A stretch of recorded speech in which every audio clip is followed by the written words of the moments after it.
patient selection. You have a lot of patients coming into your practice and, lifestyle motivations. How are you going to be, counseling these patients in the future in terms of what is best for them? Yeah, I think, some patients, we do have, even though we're in a large city, we're in suburban Chicago, south suburban, and we do have patients coming in from, sometimes 30, 40 miles away, northwest Indiana, or, further south in Illinois.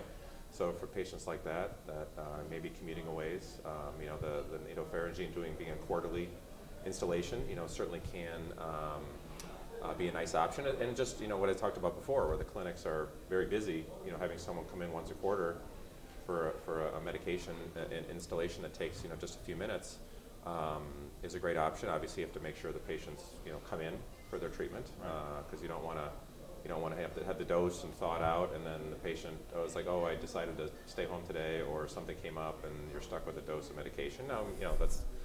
I think the company and most of the companies in this space, since these are expensive medications, like they will work on contingency plans for things like that. Right. So you're not left holding the bag with a very expensive medication. But that may have some benefit. But again, as you mentioned before, I think urologists, we like doing procedures. We're procedural creatures, a lot of us. So I think the option of doing a TAR 200 removal replacement, there may be a lot of interest in that, and the data presented, here was pretty impressive as far as their complete response rate. So, the question will be, tolerability versus some of the other choices like creostimogene or nasopharyngene. So, I think it's really what patients. I think we probably have fewer conversations in our practice than maybe you guys do, as far as going over specific CR rates with our patients and things like that. I think it's more, these are kind of our options, potential side effects, tolerability.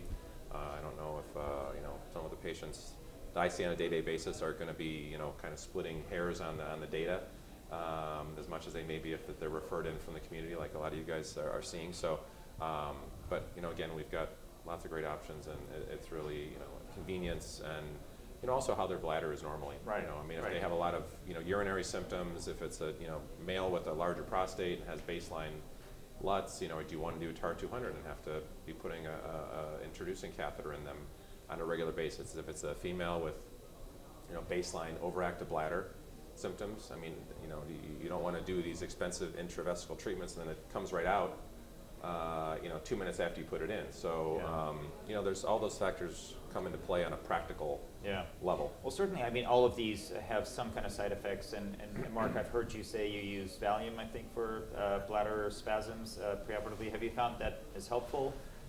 Yeah, we use 10 milligrams of compounded Valium rectally. Per rectum. 15 minutes prior. Now, obviously, be very careful. It's off-label use. You don't want to use this in an older, frail population. People need to be able to drive themselves home.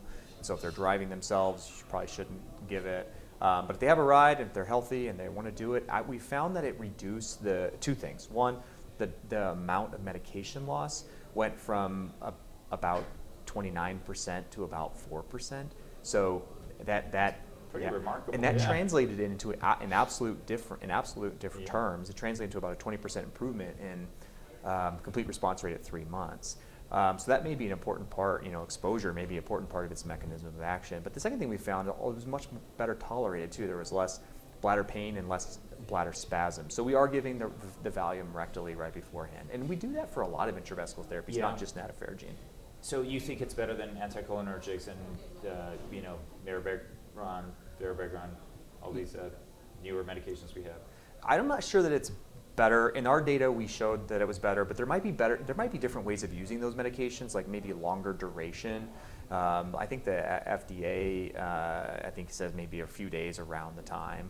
But I think for the most part, if you're going to use those medications, they probably need to be on it for longer than that. But I do think it's probably a little bit better. And there's some randomized data too on anticholinergics to show that it's not helpful actually. And so, we've stuck to the Valium, but I think there's probably a lot of different ways of doing this. Yeah, I like it. I think most of us are using anticholinergics cholinergics and the newer antimuscarinics, but you're right. I think it's limited efficacy in trying to prevent those spasms in a prevention. Obviously, we use it for post-op.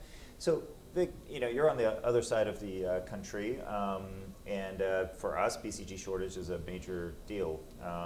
Has that impacted you at all? Your center, your state? Absolutely. A lot of our community practices have a short supply of BCG, and that's a common source of referrals for us. Our pharmacist is pretty savvy in maintaining a good BCG supply. Some of the logistics of continuing to receive BCG is based on how many orders you place. So they emphasize it's important to keep placing orders, and then eventually they may get backfilled rather than waiting for the company. So that's definitely a consideration. Let's talk about CREST a little bit.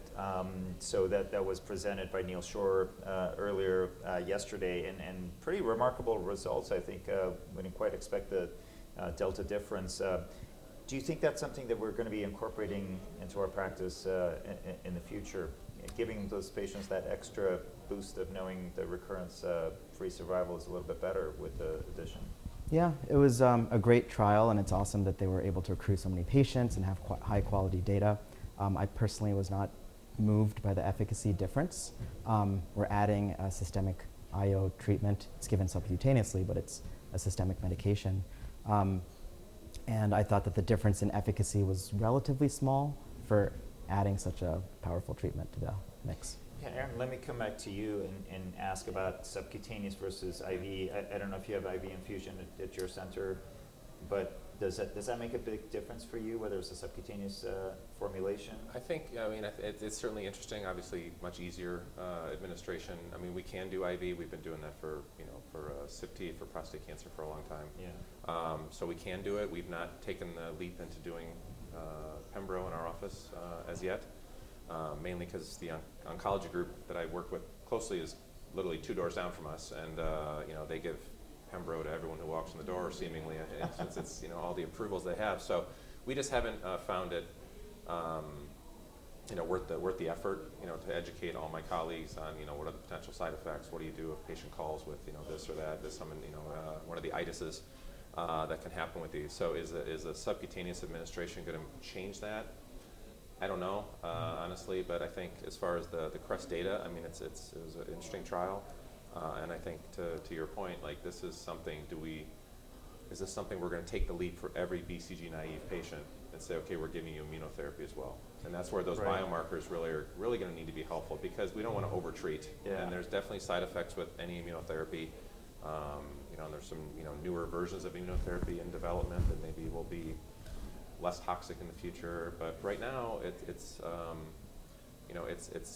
big lift to say, okay, every single patient with high-grade disease, you have to give a systemic therapy. So I think the biomarker world will hopefully catch up and tell us who's going to benefit, who we have to intensify, and who we can safely just stick to BCG if it's available. I mean, we've been very lucky in Chicago. I've actually had some of the academic centers sending me patients in the past couple of years for BCG because we were doing better, but now we are really struggling.